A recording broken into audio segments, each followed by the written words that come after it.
Shalom pendengar yang dikasihi dan mengasihi Tuhan Yesus Kristus. Kita berjumpa lagi dalam program Waktu Teduh bersama Renungan Harian terbitan Yayasan Gloria. Mari kita siapkan hati untuk mendengarkan firman Tuhan.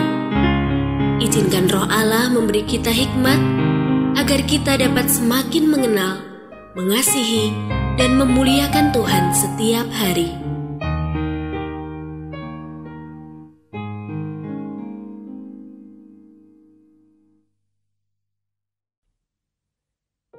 Bagian firman Tuhan yang akan kita baca hari ini adalah dari Kejadian pasal 23. Saya akan membacakan sebagian daripadanya. Sarah hidup 127 tahun lamanya. Itulah umur Sarah. Kemudian matilah Sarah di Kiryat Arba, yaitu Hebron, di tanah Kanaan.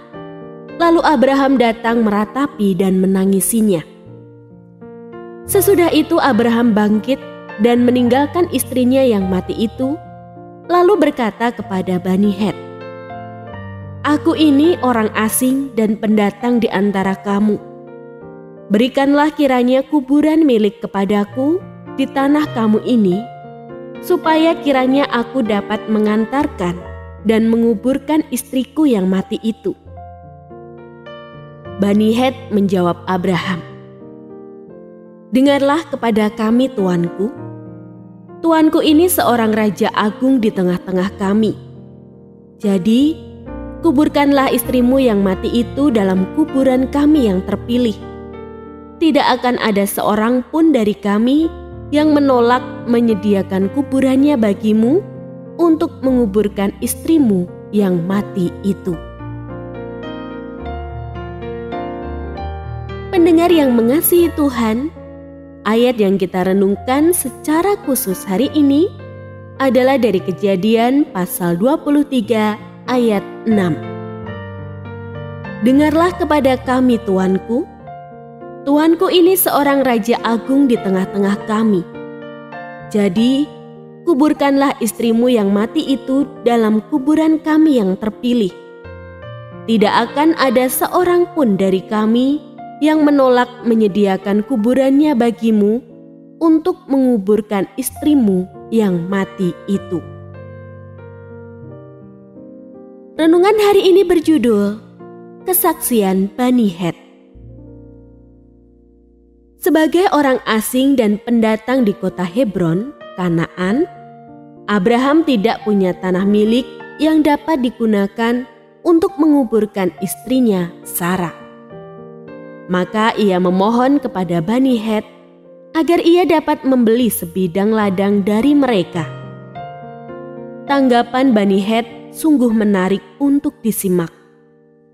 Mereka menunjukkan rasa hormat yang sangat tinggi kepada Abraham. Mereka menganggapnya seorang raja agung. Mereka juga menjamin bahwa tidak ada yang akan menolak permintaannya. Maka Abraham memilih untuk membeli tanah milik Efron, yakni ladang beserta gua. Itulah yang nantinya menjadi tanah pemakaman keluarga Abraham. Bahkan Ishak dan istrinya Ribka, serta Yakub dan istrinya Lea nantinya dikuburkan di sana. Rasa hormat yang ditunjukkan penduduk Hebron kepada Abraham tentunya tidak terjadi begitu saja, melainkan lahir dari kehidupan yang dijalani dengan penuh integritas. Abraham menjalani hidup sedemikian, yakni dengan menaati Allah dan menghormati orang lain. Misalnya saja, ketika ia hendak membeli tanah milik Efron, sejak awal ia mengatakan bahwa ia ingin membelinya dengan harga penuh. Ia tidak mau sang pemilik tanah merasa dirugikan ketika bertransaksi dengannya. Dalam menjalani hidup, sebenarnya orang-orang mengamati kita. Sikap dan perilaku kita dapat membangkitkan rasa hormat dari orang lain dan sebaliknya. Karenanya, kita hendaknya hidup berpadanan dengan kehendak Allah, agar orang lain bukan hanya menghormati kita, namun juga menghormati Allah yang kita sembah.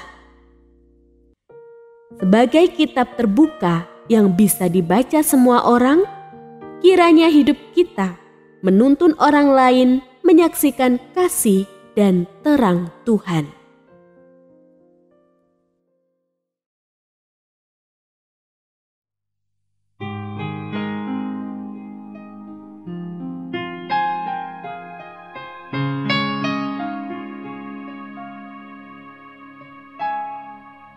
Pendengar yang mengasihi Tuhan, apakah Anda diberkati melalui renungan harian? Jadilah berkat dengan mendukung pelayanan kami. Dukungan Anda dapat disampaikan melalui rekening Bank BCA nomor 4565008880 atas nama Yayasan Gloria. Informasi lebih lanjut mengenai renungan harian dapat dilihat di situs web kami renunganharian.net. Tuhan Yesus memberkati dan menjadikan Anda berkat di hari istimewa ini. Shalom.